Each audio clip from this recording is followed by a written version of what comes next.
మందు కూడా తాగుతారా అండి అఘోరి మాత?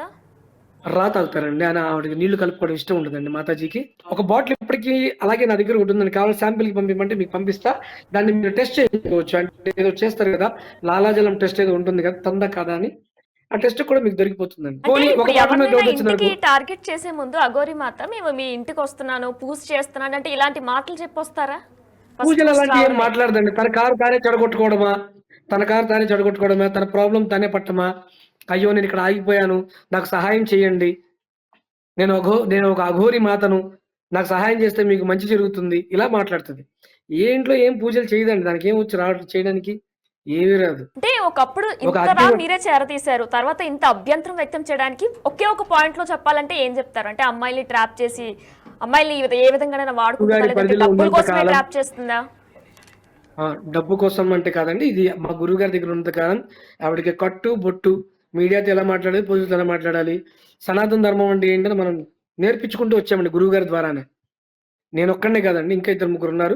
అందరూ కలిసి ఆవిడకి ఇలా కాదు, ఇలా ఉండు, కొట్టకూడదు, తిట్టకూడదు, అలా అరవకూడదు. చదువు లేదు ఆమెకి ఫస్ట్. ఎలా పడితే అలా మాట్లాడుతుంటే అన్నీ మనమే నేర్పించాం. మనం అంటే నేనొక్కడినే కాదండి. ఇంకా నలుగురున్నారు. అందరం కలిసి చెప్పాం ఆవిడకి. ఆవిడకి ఆ రోజు మీకు హైదరాబాద్‌లో మన చిలుకూరు దేవస్థానం ఆయన అయ్యవారిని కలవడానికి ఎళ్లారు గదా! ఆ టైంలో చీర కట్టుకొని, ముక్కుకి పెట్టుకొని, అవి పెట్టుకొని ఎళ్ళింది చూసారా మీరు? అవునవును. అవును. అవన్నీ మేము చేసి పంపించినయేనండి ఆ రోజు. ఆ చీర గాని, ఆ బ్లౌజులు గాని ఆవిడకి అన్నీ కొనుక్కొచ్చింది మేమే ఆ రోజు. ఇలా ఉండమ్మా, ఇలా ఉండు, సనాతన ధర్మం అంటే ఇది అని మా గురువుగారు చెప్తే ఆవిడకవి నేర్పించాం మేము. ఆవిడేం చేస్తుంది, అమ్మాయిలు దొరికితే ఎళ్ళిపోతుంది. కానీ ఈ అమ్మాయిలనే విషయం పాపం మా గురువుగారికి కూడా తెలీదనుకుంటా. మాకు తెలీదు.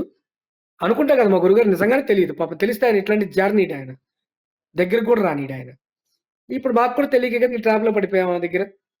డబ్బులు చూపిస్తది. రాంగానే ఫస్ట్ ఆ ఇంట్లోకి అరకిలో చికెన్ అవసరమైతే, 2 కేజీ చికెన్ బోలో అంటది. ఈ రాత్రికి కావాల్సిన 2 టిన్నులయితే గనక వాళ్ళ నాన్న కూడా తాగేటట్టయితే, "ఏయ్! ఓ 10 టిన్నులు తీసుకురా ఉంటాయి అయ్యే పడుంటాయి." నీకు కావాల్సింది పావలా అయితే రూపాయి పావలా తీసుకొచ్చి ఖర్చు పెట్టి ఆ ఇంట్లో వాళ్ళని మానసికంగా మీకేమైనా సమస్యలుంటే చెప్పండి నేను తీరుస్తా. నేను ఎంతో మంది అమ్మాయిలకి హెల్ప్ చేశా. మీ అమ్మాయికి హెల్ప్ చేయడం పెద్ద విషయమేం కాదు. మీ కుటుంబానికి నేనున్నా. మీకేం కావాలో చెప్పండి. For more videos like this, subscribe Big TV channel.